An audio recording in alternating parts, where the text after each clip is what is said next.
Terima kasih atas kehadirannya di rumah kita ini. Sebenarnya acara kita ini adalah acara acara makan-makan bersama, karena kita tahu bahwa PPKM ini itu telah memutus tali silaturahmi kita. Maka kenapa kita harus melawan PPKM ini? Karena dia telah memutus tali silaturahmi kita. Makanya tali silaturahmi yang terputus akibat PPKM ini, akibat kebijakan rejim Sontoloyo ini, maka pada malam hari ini kita mencoba untuk menjalin kembali silaturahmi dan berkumpul di rumah kita ini, sekaligus juga untuk bagaimana kita merefleksikan keadaan hari ini sehingga kita bisa membuat atau melakukan sikap-sikap kita untuk menyikapi keadaan hari ini. Saya pikir tidak banyak yang harus saya sampaikan, karena yang paling penting adalah bagaimana kita mencoba untuk merespon keadaan hari ini. Karena ini yang paling penting, karena ini menyangkut kehidupan berbangsa kita, kehidupan berdemokrasi kita yang sudah ditempatkan oleh pemerintahan Jokowi ini berada di tepi jurang. Sehingga kalau kita terus membiarkan pemerintahan Jokowi ini terus berlangsung, maka ya bahwa demokrasi itu pasti akan jatuh ke tepi jurang dan mungkin dia akan menjadi almarhum juga. Jadi saya pikir tidak banyak yang perlu saya sampaikan, karena di sini yang paling penting adalah bagaimana kehadiran senior-senior kita pada hari ini, para senator yang datang jauh-jauh dari daerah, dari Garut, ada Kang Dadang, ada Bang Pasca dari Bandung. Itu salah satu bentuk penghormatan terhadap kita semua yang hadir, karena ada sebuah kerinduan bersama bagaimana kemudian kita coba untuk berkumpul untuk mewujudkan cita-cita kebangsaan kita, bahwa selama ini kita menitipkan cita-cita kebangsaan kita kepada orang lain, kepada kelompok lain, tapi hari ini sepertinya tidak lagi kita bisa menitipkan cita-cita kebangsaan kita itu kepada orang lain untuk diwujudkan. Kita yang setia untuk memperjuangkan cita-cita kebangsaan kita itu, kita yang harus memperjuangkannya sendiri, kita yang harus mewujudkannya. Nah, tak ada jalan lain adalah bagaimana kita merebut kekuasaan ini untuk mewujudkan cita-cita kebangsaan kita yang selama ini yang kita sudah gagas dan sudah digagas oleh para pendiri bangsa kita.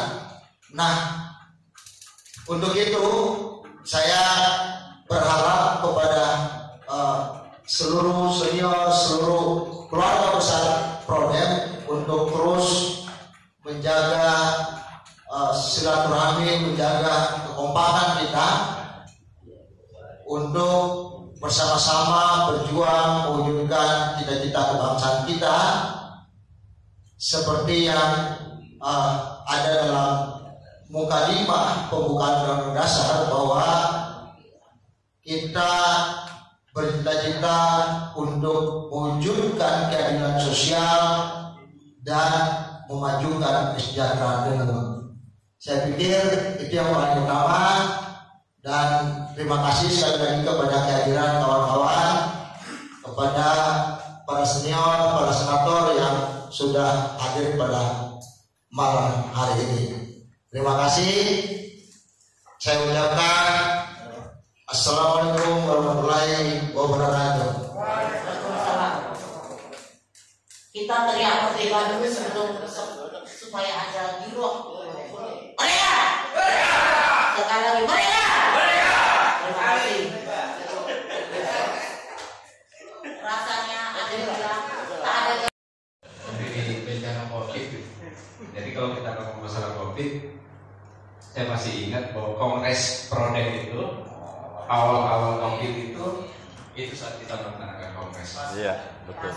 Dan begitu pun ada kegelisahan, saya berdiskusi dengan ketua majelis dan itu pas saat perpanjangan habis ini COVID itu keluar undang-undang corona itu.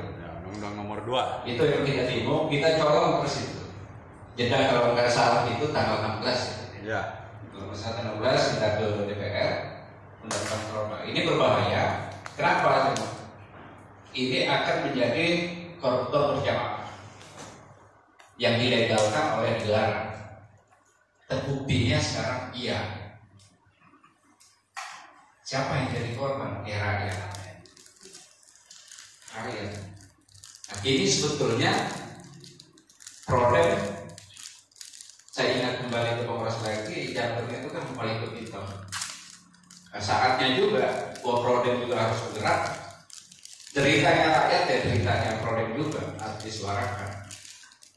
Penderitaan yang dirasakan oleh rakyat, kawan-kawan juga merasakan. Begitupun ada senator-senator kita juga yang sudah jadi korban. Bahwa jangan dianggap bahwa misalnya COVID ini sebagai satu bencana, sebagai kutukan, sebagai itu bukan juga dari. Tapi lebih kita lihat pandang kalau sebagai aktivis, lihat cara berpikir cara aktivis saja. Jangan sok kita berpikir cara membela diri secara kesehatan lagi gitu. Itu ilmunya orang lain. Tapi akhirnya pemerintah disahkannya undang-undang corona itu walaupun kita sampai gugat sampai ke MK itu berjalan. Sekarang akan tambah lagi berapa triliun lagi yang akan dikorupsi. Dan ini berbagai pancakan ini sebetulnya. Nah ini Tim Garong berbahaya. Jadi kawan-kawan Prodem, aktivis pergerakan yang lain, ayo kita kembali berkumpul bersatu. Karena imun yang paling kuat itu kalau kita ada bersama rakyat, ada berkumpul bersama, silaturahmi bersama seperti ini, imun kita pasti akan kuat. Mungkin itu pengantar dari saya. Assalamualaikum warahmatullahi wabarakatuh. Baiklah, seperti yang saya katakan tadi, sebuah Ini pertemuan yang menggembirakan, pertemuan yang membuat imunitas semakin tinggi. Jadi memang perlu khawatir soal COVID. tanah es krim. Karena pertemuan ini pertemuan yang menggembirakan. Jadi intinya menggembirakan. Ya, terima kasih juga atas kesempatan pertama ini. Karena saya tidak biasa juga duduk di depan. Jadi supaya tidak ada yang paling depan, tidak ada yang paling belakang. Saya pikir ini konsolidasi tiga bunda, ya, walaupun ini kompak. Ya, tapi kalau kita mau belajar berpuasa, kita bilang aja di bunda. Cek aing bunda, apa bunda? Ya. cek aingnya. Ya. Saya memang membaca tindakan konsolidasi. Wah, saya bilang memang Prodem harus menjadi organisasi terdepan. Ya, di saat situasi negara membutuhkan sikap-sikap kritis, keberanian, heroisme, tapi sulit kita temui. Padahal rakyat menunggu itu. Nah, ternyata sampai di sini saya lebih intro sama Rinjani bahwa ini pertemuan yang happy saja, pertemuan yang tidak harus membawa suasana yang heroik. Yang penting bahwa kita Prodem itu kita tidak pernah takut, tidak pernah terhegemoni oleh suatu kebijakan yang sebetulnya tidak masuk akal. Nah, paling tidak begini, setelah saya mendengar itu bahwa dunia ini itu belum akan kiamat. Kalau masih ada sedikit orang yang mau berbuat, paling tidak bicara. Kalau semua orang sudah tidak bisa bicara, atau diam saja, saya kira dunia akan kiamat. Dan inilah moralitas Prodem, saya kira. Ya. Dan ini perlu kita sambut terus. Kalau kita merekam situasi yang ada sekarang ini kan, sepertinya peristiwa ini bukan ada di Indonesia saja, tapi ada di mana-mana, sepertinya begitu. Tapi yang membuat kita berbeda sama mereka adalah kalau di negeri ini mengatakan bahwa pandemi adalah sebuah musibah, ya, maka kesimpulan saya itu pemerintahnya tidak melindungi, pemerintahnya tidak melayani dengan baik. Nah, di negara lain punya fenomena yang sama, tapi perlakuan kepada rakyatnya itu sangat baik. Pertanggungjawabannya juga lebih jelas, gitu. Sehingga akal sehat terpelihara. Makanya di belahan dunia yang lain fenomena ini sudah dinyatakan selesai. Eropa sudah main bola, sudah kumpul.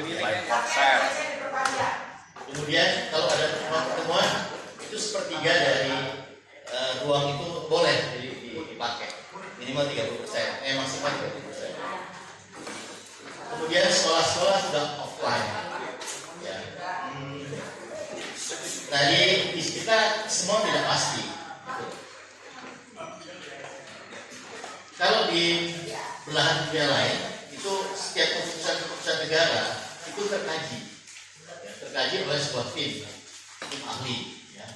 Kalau kita tanya siapa tim ahlinya sehingga muncul kebijakan ini, nggak pernah ada. Jadi kayaknya pemerintah yang menggigau hari ini menggigau apa? Dia keluarkan kebijakan itu. Ada tim kaji. Tim kajinya Taipan. Ya, yang nah, kepentingan Taipan terjaga. Ya, nah jadi sebetulnya kan sistem kenegaraan kita kan juga sudah tidak terpakai, sudah sakit parah. Nah, tadi juga ada intro bahwa Prodem juga menggugat undang-undang COVID ini, ya, di awal Undang-Undang Nomor 2 tahun 2020. Itu kalau dimulai dari situ saja, ya, dimulai dari situ kita melakukan analisa terhadap bagaimana perilaku negara terhadap rakyatnya menghadapi COVID, maka jelas ya bahwa semua undang-undang itu melindungi semua tindakan konstitusional.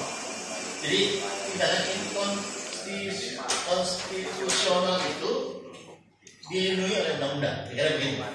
Ya. Jadi semua perbuatan buruk terlindungi. Mungkin saya nggak usah bahas soal isi undang-undang ya, karena itu nanti kalau khusus saja. Tapi intinya begitu, ya, hukum tidak berjalan, DPR sebagai lembaga tinggi negara juga tidak berkutik, sehingga rakyat tidak bisa mengharapkan apa-apa. Nah, fenomena yang muncul kemudian setelah semua tidak berfungsi itu muncul ada semacam survival dari masyarakat sendiri, dari rakyat sendiri, sehingga ada gerakan rakyat bantu rakyat. Karena sudah berharap lagi mau hidup dari negara kan dijamin. Akhirnya kita tahu tetangga kita aman, kita tahu kalau yang sakit tidak bisa berbuat apa-apa, kemudian tetangga-tetangganya yang bantu. Ya, saya mengalami hal yang sama. Kawan-kawan Prodem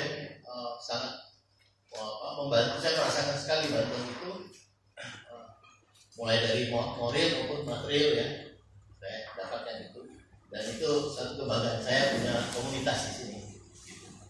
Tepuk tangan untuk program Ya, ini juga dialami rekan-kawan lain yang kemarin juga terkena COVID. Kawan-kawan, saya kalau kemana-mana sekarang naik kendaraan umum. Kemarin saya dari Tangerang ke Jakarta pakai Grabcar. Dia bilang, Pak, saya sudah 2 bulan ini pulang ke rumah paling bawa uang 31.000. Untuk isi bensinnya susah. Nah, ini penumpang yang paling mahal nih kan, dia bilang selama 3 bulan ini. Saya dari Tangerang ke Jakarta itu 99.000, paling mahal tuh. Jadi saya sudah abaikan semua kredit mobil ini. Yang penting pulang ke rumah beli beras untuk istri kita. Gitu. Bensin, saya berusaha untuk keluar itu langsung dapat passengernya. Gitu. Kemudian tadi saya naik angkot di sini. Kalau bukan. Di sini. Ya.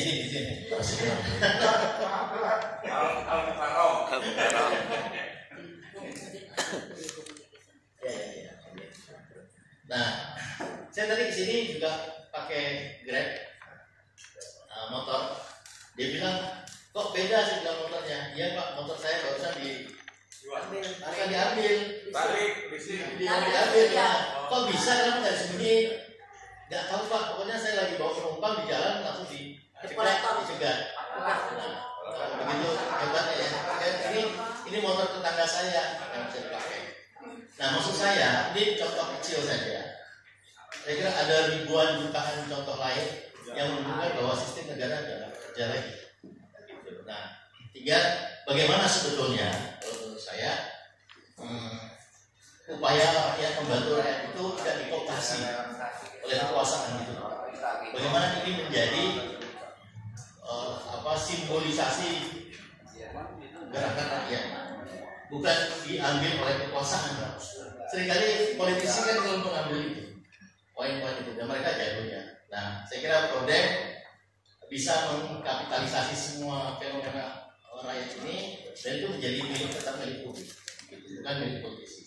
Saya kira itu menurut saya kira pertemuan ini juga semacam round table gitu ya, kita berputar aja. Saya nggak tahu apakah tadi dibilang saya mau bimbing. Ya, memimpin nanti ini apa? Baik, kalau gitu nanti kita putar aja ya. Ini baik. Tadi saran saya tidak perlu emosional, ya pikiran-pikiran jernih itu kita tuangkan dalam ide aksi. Dalam ungkapan-ungkapan yang lemah lembut, karena emosi kita itu harus kita tumpahkan tidak di sini, tapi di istana sana. Ya, saya kira mulai kita biasakan juga bersilaturahmi ke istana negara. Saya kira itu bahasa habis. Oke, terima kasih. Silakan Bu Iksan. Dan kita, naskah tidak akan saya ulangi, kita sudah sama-sama mengikutinya, dan saya sangat setuju dengan pandangannya itu. Saya mau melihat dari sisi lain yang membuat kita resah, yang membuat kita mau konsolidasi, adalah matinya oposisi di negeri ini. Sejak awal pemerintahan ini, hampir 7 tahun presiden kita yang ini sangat gencar menghabisi oposisi dan semua yang berbeda sampai ke kampus-kampus. Jadi kemerdekaan berpikir selama 7 tahun dihabisi. Yang pertama takluk adalah DPR yang bisa dikendalikan lewat ketua-ketua partai koalisi. Beberapa waktu lalu mereka dipanggil oleh presiden untuk bertemu, dan ini seperti ada sesuatu yang sedang direncanakan di luar, ya, di balik punggung rakyat. pada saat rakyat sedang meriang oleh pandemi, oleh pendidikan yang bikin stres ibu-ibu karena harus mendidik sendiri anak-anaknya, kecuali apalagi kalau anak-anaknya itu ada 3 SD semua, itu sangat stres ibu-ibu itu. Sementara Menteri Pendidikan kita entah kemana, tidak pernah bicara tentang pendidikan, tentang mau kemana pendidikan ini, dan nanti apakah dia yang bertanggung jawab untuk mencerdaskan kehidupan bangsa ini akan membawa anak-anak kita menjadi cerdas. Kelihatannya tidak, karena kita sudah mengangkat seorang bisnismen menjadi menteri dan menteri pendidikan. Akibatnya terjadi jualan di situ. Dan kita tidak melihat upaya untuk membuat pendidikan ini menjadi dijangkau oleh rakyatnya. Kalau lagi krisis, dia harus gratis. Dan itu tidak kita lihat. Tidak kita lihat ada rencana-rencana baik seperti itu. Setan bukan manusia itu. Nah, makanya ketika datang pandemi itu, pandemi 5 tahun pertama sudah membuat negara ini terseok dan jatuh dalam krisis yang mengerikan. Karena kita kehilangan tambang-tambang kita, kehilangan aset-aset kita, dan kita yang kita tumpuk cuma utang lagi. Tidak ada alternatif lain dari Menteri Keuangan kita kecuali nambah utang. Jadi dan utang itu tidak produktif, sehingga kita kita harus membayar utang dengan utang lagi. Padahal biasanya kalau orang bisnis, kalau dia utang, bahkan dari keuntungan itulah dia bayar utangnya. Tapi ini tidak untung, harus utang lagi. Dan ini sampai kapan?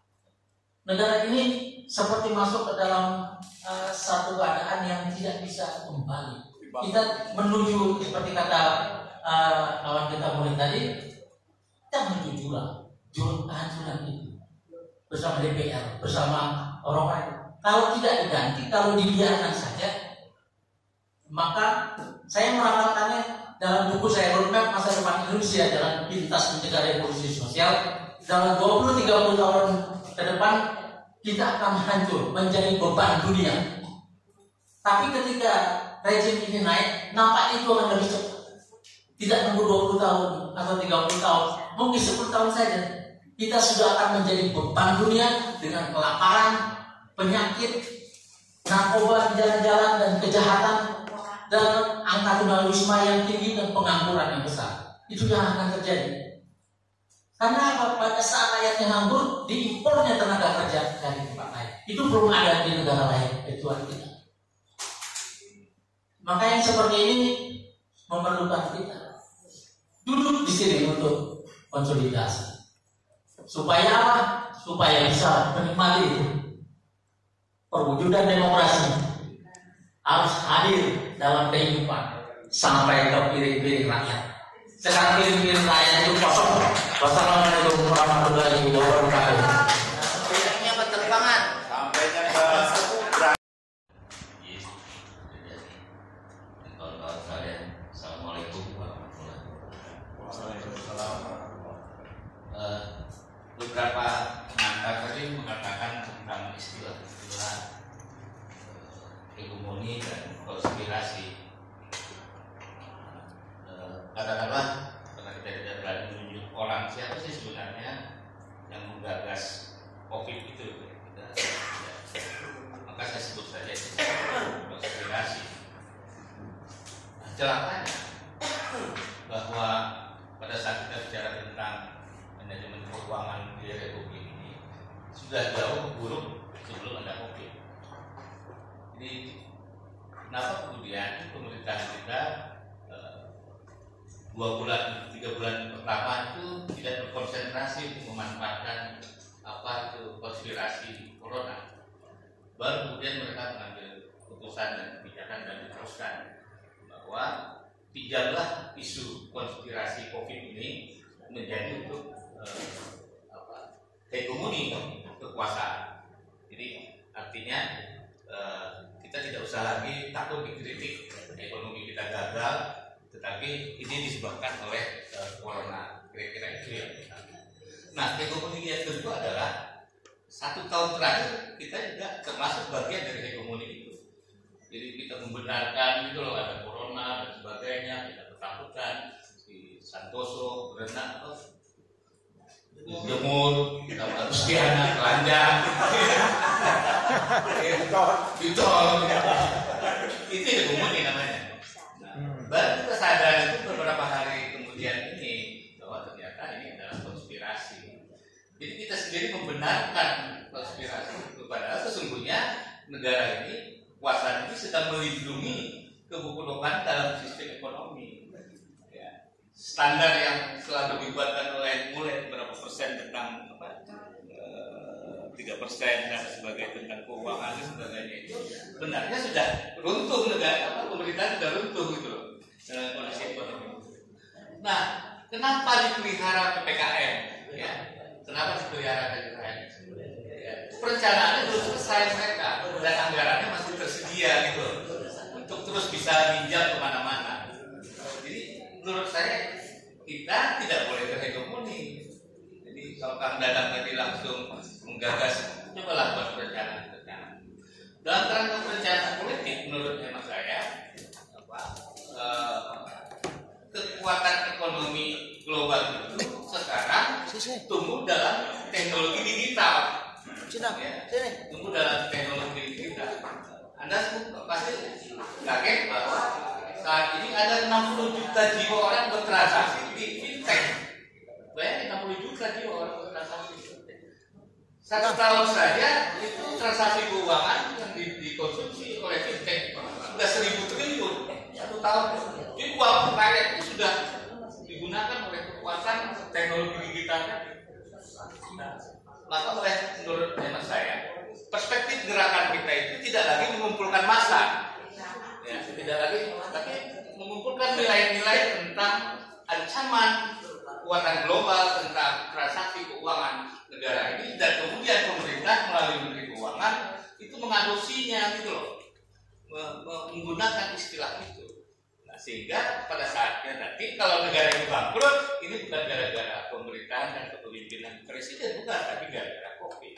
Kira-kira itu pendapat saya. Terima kasih. Wassalamualaikum warahmatullahi wabarakatuh. Terima kasih. Sudah saya disaman ya. Pengacara sejak dulu. Ya, Soeharto. Ya. Sampai hari ini konsisten terhadap perjuangan keadilan yang tadi disebut oleh. Saya kira ini sejalan dengan berdirinya Prodem. Jadi semangat itu kan ada yang sama lah. Maka semangat Prodem kita bertahan. Saya kira ini kedua standarnya sudah lama kita. Sebelumnya saya mohon semuanya menundukkan kepala untuk memberikan doa pada almarhum. Tadi belum disampaikan oleh penyanyi. Mudah-mudahan almarhum yang menolak kita terima di situ Tuhan yang Maha Esa. Al-Fatihah.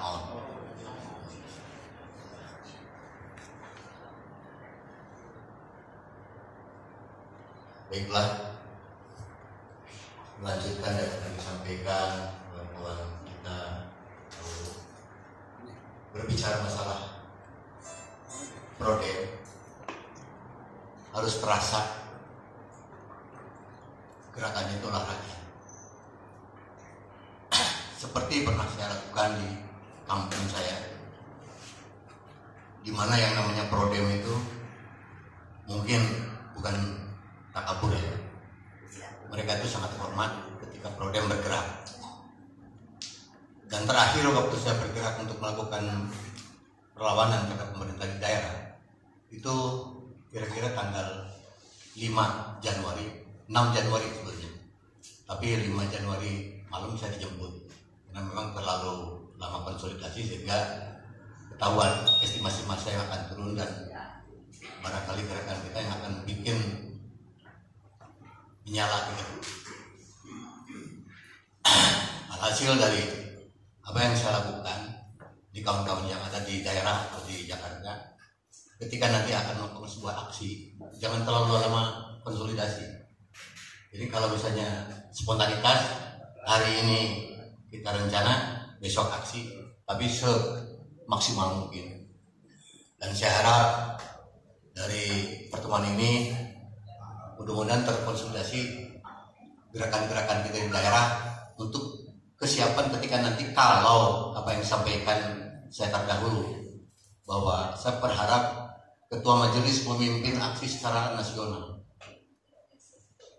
Karena penyakit kita hari ini dari kelompok 12, dari kelompok Islam yang lainnya, dari kelompok pergerakan yang lainnya, saling menunggu, selalu saling menunggu. Kapan ini?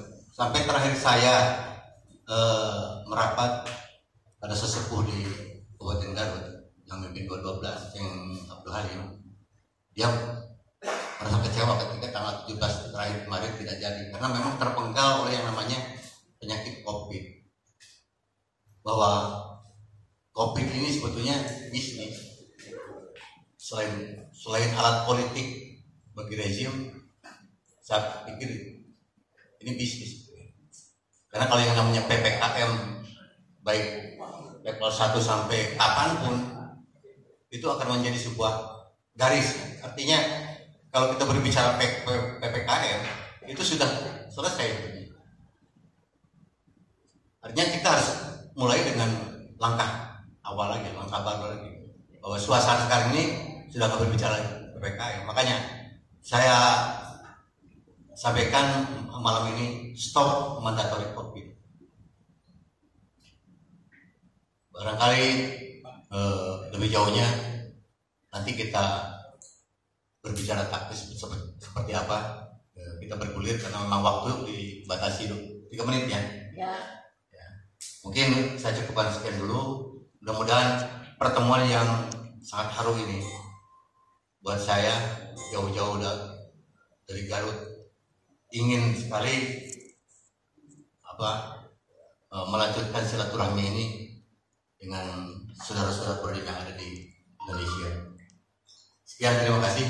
Assalamualaikum warahmatullahi wabarakatuh. Ya, saya kira selesai di depan.